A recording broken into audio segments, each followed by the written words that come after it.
President Erdogan had said that we entered Syria to end the rule of the tyrant al-Assad, who terrorizes with state terror. Later he said that Turkey actually is in Syria to fight the terrorists. So I'm wondering, has Turkey become, in your opinion, a little bit less anti-Assad now that the Russia card is a little more powerful in that region? From the beginning, our target has been very clear. We have been in Syria, to defeat Daesh and to clear many cities in Münbic pocket from Daesh and make those areas Daesh-free or terrorist-free zones. So it has been clear from the beginning.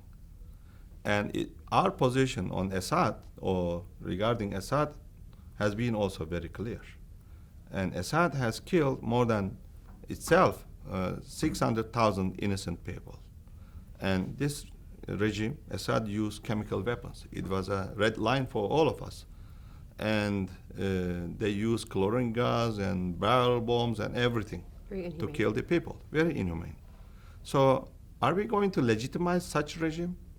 The question, though, becomes also, do you let a vacuum kind of happen, and what will fill that vacuum if he's removed too prematurely?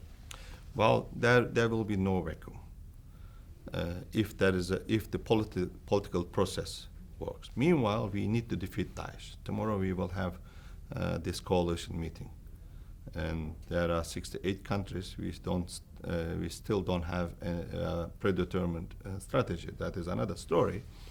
But while we are defeating Daesh on the ground, we need to focus also on political solution process in Geneva, both Astana and Geneva. And Astana is not an alternative to Geneva process, but a kind of complementary and a kind of confidence-building measures between the regime and the opposition. So when there is a political solution, transition, and the unity, why there should be a kind of vacuum in the country? And meanwhile, we are defeating Daesh. So there can be a transitional government. This transitional government should be acceptable for everybody, not only one side. And then the country could be prepared for the election.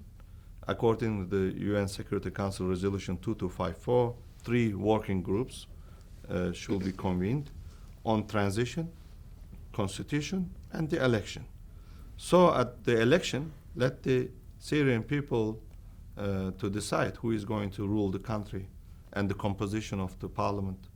So this is where we have to focus. We shouldn't, afraid of having a transition in the country. Otherwise, without transition, there will be no sustainable ceasefire. Even with Iran's role?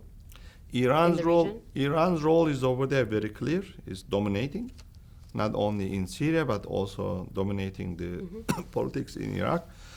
Therefore, if we only target Daesh, we will be serving the interests of Iran and Hezbollah and other groups on the ground. I don't think we prefer this.